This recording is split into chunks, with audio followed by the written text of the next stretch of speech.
Hi guys, Christina C. Jones here. Welcome back to my channel.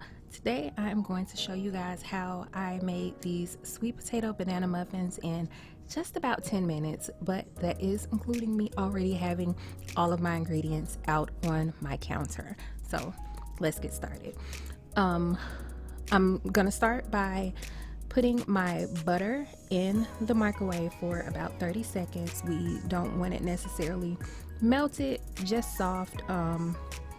We don't want it like full-blown liquidy. In my microwave, 30 seconds is going to be enough to get this done. And for most of the video, I'm going to try to do this kind of in real time, just to show you how quick this was to put together. So while that is in the microwave, I'm going to move on to measuring out my flour and all of that. This is not my preferred flour.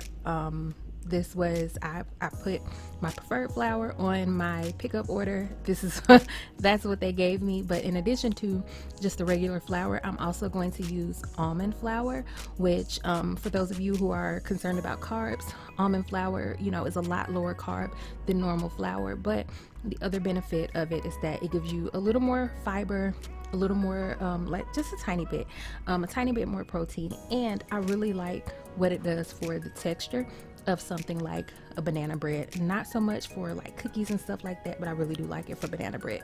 Anyway, we're going to make sure that those two flours are mixed together really good before we move on to any of our other steps, which would be putting in the rest of our dry ingredients, because we do want to do this separately. So I'm going to add some baking powder. I could not find my teaspoon, and so that's a half teaspoon that I'm using. That's why you see me do 4 of them, but we want 2 teaspoons of baking powder, 1 teaspoon of baking soda.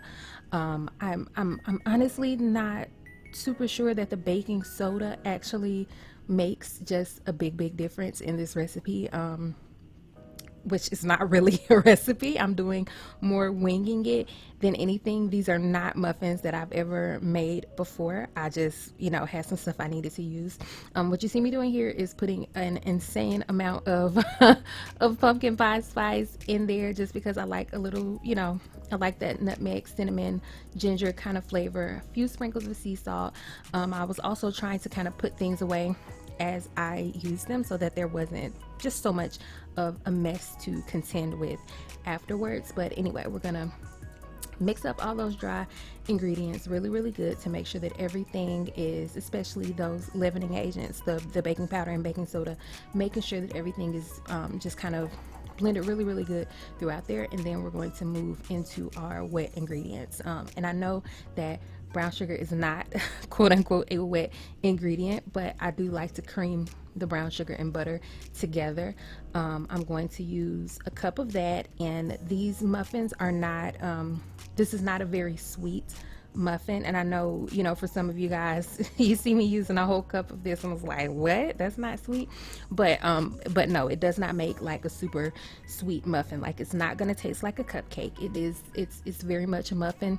I think at the end, with all the ingredients and everything put in, we ended up at about 260 calories a piece for these muffins. So, you know, not necessarily healthy, but also not too bad. But anyway, we're going to mix that all together, get that all creamed together before we move on to our eggs. And conventional wisdom is that all of your ingredients should be at room temperature. I'm not going to front like my eggs were at room temperature. They were not. I had just gotten them out of the refrigerator. But anyway, you're going to crack those open, get all of that mixed together, blend all of that really good before, again, we're moving on to our next ingredients. At this point, normally I would have added some vanilla extract, some pure vanilla extract, not imitation, but as I was pulling out my ingredients for this, I realized that I did not have any. It was another thing that I had put on a grocery order that was supposedly out of stock, and I did not go inside the store that day to, I guess, kind of double check that. And so I don't have any. I discovered as I was getting ready to bake that I did not have any vanilla, and so I just made do without it. And ultimately it ended up fine. But typically, again, I would have used some vanilla extract in this recipe. Here you just see me adding 2 ripe bananas. A lot of times I will use bananas that are a little darker, but these ended up fine. I don't like to mash them up just too much, because I do like a little bit of that kind of chunky texture. Like, I like biting into it and there being like still chunks of the banana, even though just personally, I do not like bananas. I love banana nut bread, banana nut muffins. I even like banana candy, but I don't want anything to do with bananas. My sweet potato is already cooked, and that does not factor into this 10 minutes, but it only took maybe 5 or 6 minutes in the microwave. I'd already cooked this as I was assembling my other ingredients. This is something that you could have popped in the microwave while the other ingredients were, while you were preparing the other ingredients, and it could be done by the time you make it to this point. Mine was still hot. That's why you see me, using the paper towel to hold it to kind of keep it from directly touching my hand so that I don't burn myself. But 1 large sweet potato, and then we're going to, there we go. A little more. But we're gonna get all of that mashed up, mixed up together really, really good to make sure that it's all, make sure that everything is nicely incorporated. I didn't do anything in particular. I know sometimes when you're cooking with sweet potatoes, it can have those strings. I didn't do anything in particular to avoid those. We just mashed it up, and we just mashed it up and made it happen. And then, so once I have that all mashed up, you're gonna see me step away for a second, because I actually forgot to grab an important ingredient. I forgot to grab the yogurt that I'm gonna add to this. I'm gonna add about, not a lot of yogurt, just about 1/3 of a cup. I don't measure it. You guys are gonna see me just kind of spoon it out, but what I used was about 1/3 of a cup, and that is just going to replace, I know a lot of people would use like sour cream or something like that, but the yogurt would just basically act as the same thing, pulling in some dairy, pulling in a little fat and all of that, for just to kind of help with the texture and binding and all of that of the recipe. That's like vanilla Oikos or something like that. I just used what was on hand, and then I'm going to mix all of that up really, really good. Make sure that everything is combined really well before we move on into adding our dry ingredients. And I'm also going to, if you see my little can back there at the back, I am going to be adding some pecans to this instead of the traditional walnuts.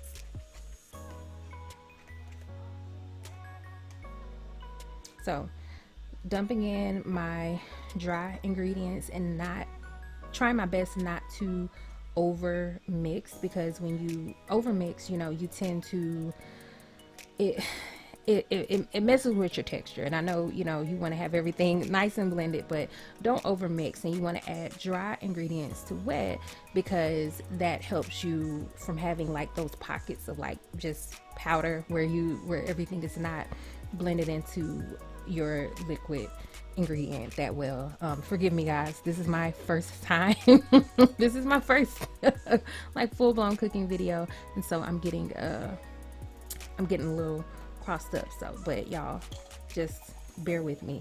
So, getting out some pecans. I am not measuring those, but again, we've got about a half a cup of those praline pecans from Private Selection that I love so much. And I'm using this actually like a meat cleaver, like a tenderizing hammer that I'm going to use on the outside of that paper towel to get those smashed up. You do not have to use pecans if that is not, your preference. You could use any type of nut. You could completely omit them from the recipe. I just felt like they added a nice touch, so we're gonna add those and then mix everything up, and then from there we're ready to get these into our muffin pan.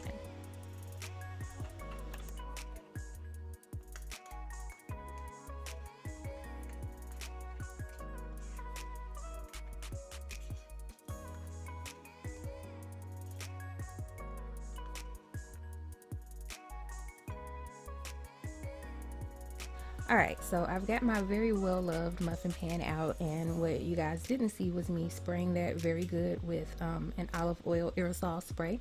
Not olive oil, avocado oil aerosol spray. And then I'm just using actually an ice cream scoop to take an even amount of my batter to put in each one of these. And at this point, when I was loading these, I was just in the back of my mind, I just knew, oh my God, I'm filling these up too much.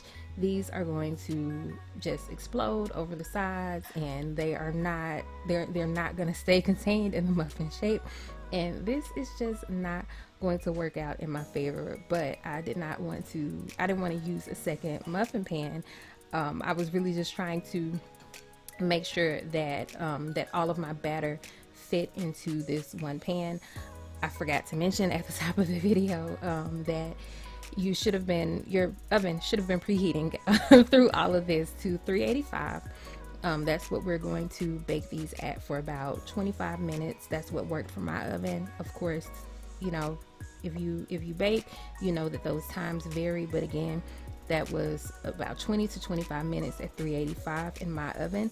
And just, you know, when you're checking if they're done, you're just going to use like a toothpick or a fork to make sure that, you know, the batter is no longer wet. But as you can see, I was worried about nothing because they actually turned out beautifully. They did not overflow the sides of the tin too much or anything like that, and they really ended up with a beautiful finish, and so I was really excited about it.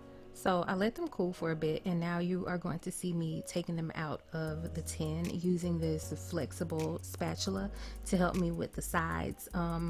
The sugar content, you know, can make them a little sticky on the sides if you don't flour the pan or anything like that. But I never do for muffins, especially because I have that handy little remover tool. And then once they had cooled a little bit longer from there, I was able to actually go ahead and crack one open and look at that beautiful texture on the inside and see how that praline performed. That's what that dark brown that you see is weaved through there. But hey, here we go. That is my first cooking video. Hopefully you enjoyed, and let me know if you decide to make them for yourself. I will say, after having tasted and eaten one, having eaten one that at the time that they were done and having eaten one the next day, the sweet potato flavor is more pronounced on the second day. But it's honestly something that if you're not really feeling that, you could leave out, and the recipe, I believe that it would still perform pretty much the same. Banana is just really overwhelming. Banana is a really overpowering flavor, but overall I was still really happy with how these worked out. It was something new that I was trying that I was really excited about, and so I would definitely make these again because I do feel like the sweet potato added a nice subtlety to the flavor. They were just really good. I was really happy with how they turned out, but I just wanted to give that little note for if, like I said, you try them yourself. But yeah, that's all. Thank you guys so much for watching, and I hope you have a great day. Bye.